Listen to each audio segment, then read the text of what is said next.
સુરતના નવનિર્મિત અશ્વિની કુમાર પોલીસ સ્ટેશનનું ઉદ્ઘાટન કરવાની સાથે ગૃહ રાજ્યમંત્રીએ પોલીસ આવાસોનું ખાસ મુહૂર્ત કર્યું હતું. નાયબ મુખ્યમંત્રી હર્ષ સંઘવીની હાજરીમાં સુરતમાં વિવિધ 2 કાર્યક્રમોમાં યોજાયા હતા, જેમાં વરાછા ખાતે આવેલ નવનિર્મિત અશ્વિની કુમાર પોલીસ સ્ટેશનનું નાયબ મુખ્યમંત્રી હર્ષ સંઘવીએ ઉદ્ઘાટન કર્યું હતું.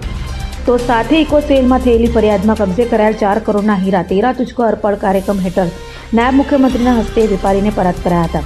સાથે 35,000થી વધુ મોબાઈલ પણ મૂળ માલિકોને પરત કરાતા ગુજરાતના તમામ પોલીસ જવાનોને અભિનંદન આપ્યા હતા. અને ત્યારબાદ અઠવાલાઇન સ્થિત પોલીસ કોમ્યુનિટી હોલ ખાતેથી વિવિધ કેટેગરી પ્રમાણે આવાસોનું મુહૂર્ત કરાયું હતું. બેસ્તાન ખાતે બનનાર પોલીસ આવાસ કે જેમાં કક્ષા B160 કોન્સ્ટેબલથી ASI માટે બનનાર હોય તો અમરોલી ખાતે B20 કે જેમાં પણ કોન્સ્ટેબલથી લઈ ASI સુધી, પાલ ખાતે C24 PSI ક્વાર્ટ અને કોન્સ્ટેબલથી ASI માટે બનનાર આવાસોનું ખાસ મુહૂર્ત કરાયું હતું. 75 કરોડના ખર્ચે અર્બન પોલીસ સ્ટેશનના બાંધકામ થનાર છે, જેનું ખાસ મુહૂર્ત નાયબ મુખ્યમંત્રી હર્ષ સંઘવીના હસ્તે કરાયું હતું.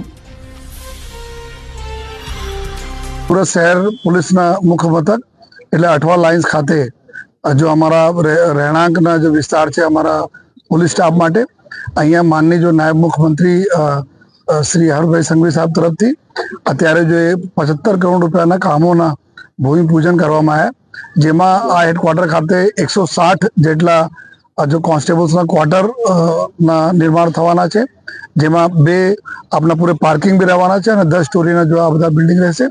અને સાથોસાથ પાલ પોલીસ સ્ટેશન અને એના ઉપર જો પોલીસ સ્ટેશનના ઉપર 28 જેટલા જો કોન્સ્ટેબલ્સના ક્વાર્ટર છે. અમરોલી પોલીસ સ્ટેશનમાં જો પોલીસ સ્ટેશનના અંદર જો અમારી જગ્યા છે ત્યાં જો 24 જેટલા સબ ઇન્સ્પેક્ટર્સના ક્વાર્ટર છે જો, અને ભેસ્તાનમાં જો 24 કોન્સ્ટેબલનો ક્વાર્ટર, એટલા બધા મળીને 224 જેટલા ક્વાર્ટર્સના પોલીસ સ્ટાફ માટે જો 75 કરોડ રૂપિયાના ખર્ચથી જો બાંધકામ શરૂ થવાના છે. અને આવનાર લગભગ 1.5 થી 2 વર્ષના અલગ અલગ સમયગાળામાં આ સંપૂર્ણ કામગીરી પૂર્ણ થવાના છે.